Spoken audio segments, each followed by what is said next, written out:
Okay. Hello again, and welcome back again. Yes. My usual introduction is that we call this Poems Not Pills because some time ago I read somewhere that the National Health Service in England every year writes 80 million prescriptions for depression. And it occurred to me that poetry might ease the burden of some of those people. So we call this Poems Not Pills. Now, the other thing I have to say is that I have no control of the ads, so I'm very, very sorry. And if ads intrude, it's not my fault, and I don't get paid. So here we go. Now, this first poem is an amazing use of words. It's Kubla Khan. It's an extract. 5 miles meandering with mazy motion through the wood and dale, a sacred river ran. Then reached the caverns measureless to man, and sank in tumult to a lifeless ocean. And midst this tumult, Kubla heard from far ancestral voices prophesying war. The shadow of the dome of pleasure floated midway on the waves, where was heard the mingled measure from the fountain and the caves. It was a miracle of rare device, a sunny pleasure dome with caves of ice. A damsel with a dulcimer, in vision once I saw. It was an Abyssinian maid, and on her dulcimer she played, singing of Mount Arbora. Could I revive within me her sympathy and song, to such deep delight would win me, with music loud and long.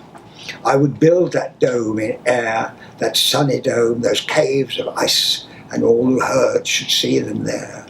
And all should cry, beware, beware, her flashing eyes, his floating hair, weave a circle round him thrice, and close your eyes with holy dread, for he on honeydew had fed, and drunk the milk of paradise. So he enjoys it, but maybe in the end it's not very good for him. Quite a lot of things in my life have been like that. Ooh, lovely at the time, but ouch when the bill comes in. But that's a poem which is notable for the words. Now, we've talked about Robert Frost in previous episodes. He was a farmer. This poem can be interpreted as gloomy, as a lot of Frost can be. But I include it as part of my personal insistence on trying to be aware. I think the trendy modern word for it is mindfulness. Okay, so this is Robert Frost, apple picking. My long two-pointed ladder sticking through a tree towards heaven still, and there's a barrel that I didn't fill beside it, and there may be 2 or 3 apples I didn't pick upon some bough. But I'm done with apple picking now. Essence of winter sleep is on the night. The scent of apples I am drowsing off. I cannot rouse the strangeness from my sight. I got from looking through a pane of glass I skimmed this morning from the drinking trough, and held against the world of hoary grass. It melted, and I let it fall, and let it break. But I was well upon my sleep before it fell, and I could tell what form my dreaming was to take. Magnified apples appear and disappear, stem end and blossom end, every fleck of russet showing clear. My instep arch not only keeps the ache, it keeps the pressure of the ladder bound. I feel the ladder sway as the boughs bend. I keep hearing from the cellar bin the rumbling sound of load upon load of apples coming in. For I have had too much of apple picking. I am overtired of the great harvest I myself desired. There were 10,000 fruit to touch, cherish in hand, lift down and let not fall. For all that struck the earth, no matter if not bruised or spiked with stubble, went sure to the cider apple heap, as of no worth. One can no see what will trouble this sleep of mine, whatever sleep it is. Were he not gone, the woodchuck would say, whether it's like his long sleep, and I describe its coming on, or just some human sleep.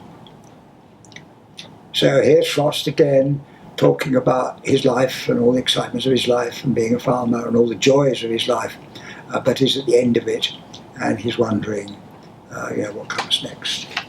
Lovely man, Frost. Now, This is Shakespeare, Sonnet 130. My mistress's eyes are nothing like the sun. Coral is far more red than her lips red. If snow be white, then her breasts are dun. If hairs be wires, black wires grow in her head. I have seen roses damasked red and white, but no such roses see I in her cheeks. And in some perfumes there is more delight than in the breath that from my mistress reeks.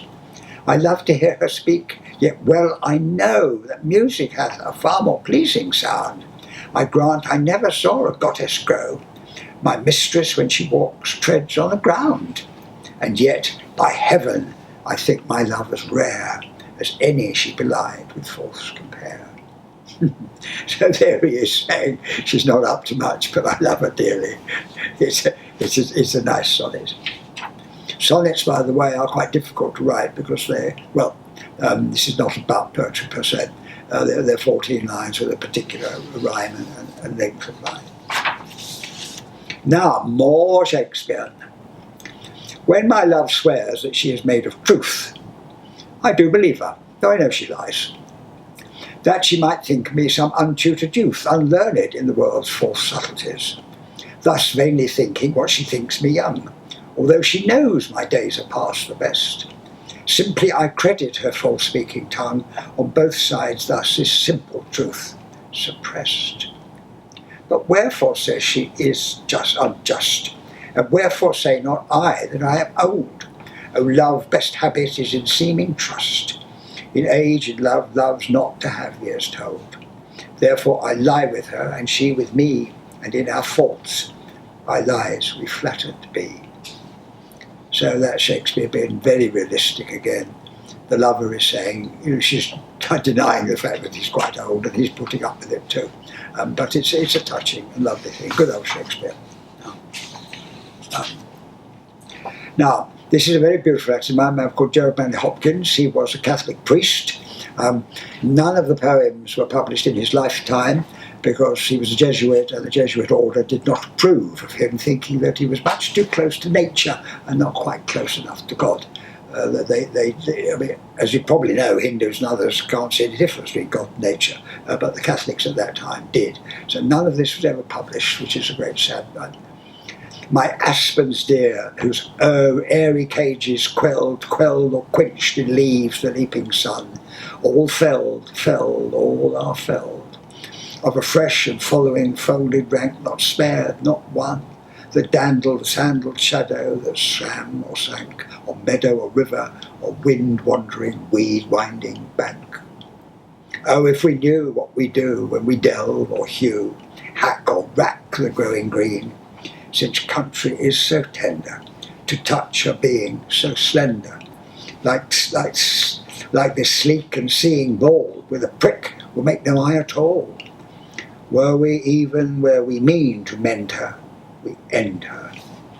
When we hew or delve, aftercomers cannot guess the beauty's been. 10 or 12, only 10 or 12 strokes of havoc unselve the sweet especial scene. Rural scene, a rural scene, sweet especial rural scene. So this is a true event. There were oaks in Binsey, which is a part of Oxford. He was at Oxford at the time, and men, for their own reasons, decided to chop them down, and he laments it, because they were more beautiful what came to replace. Now, that's a lot of poetry for the moment. More, I have been asked for more about my early life,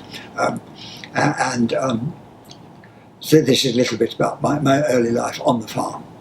I repeat it for those who haven't followed us so far, that the bomb fell on the house in 1941, and I was 4, and I was sent to the farm to work, and I had to work, everybody had to work. The men. The farm workers were all old and old-fashioned, too old for this war. They were eager to practice again and show a boy their unique crafts. The men were, in an old way, closer to Anya. Anya was my Indian nurse. Than to the aunt, who was my boss and their boss. They whispered to their horses, gathered and grew medicines. They knew rhymes. But Anya's clothes were ever decorative. The men's clothes were rough and tough, often mended. Usually some had kind of neckerchief to keep their throat warm, boots with metal studs, leather gaiters around the lower leg, leather aprons when needed, and always, come rain or shine, a flat cap. Some snorted snuff, and so enormous red handkerchiefs often tucked into their leather belts. In deep midwinter, when the north winds froze even polar bears, I wore a tabard. Now a tabard is a medieval thing. Anyway, it was made of brown paper. It was covered with goose fat. It was put around my neck, draping down either side, so the wind, which was coming directly from the North Pole, could not kill me off. Extraordinary today that we wear all summer. And of course, bathing every day and showering every day nonsense, and aftershave and all that nonsense. We had to stay warm from the wind, which otherwise would kill us. Right, jobs.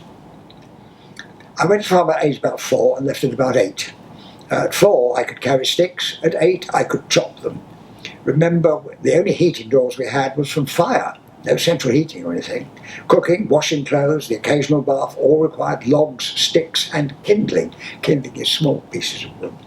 A forever job, young me, was gathering anything that would catch fire quickly. Twigs, straw, horsehair, an old bird's nest. At 4 I could feed the hens, seek out eggs, slop swill into the pigsty from a stop, but never go into the pigsty, because I would be their breakfast.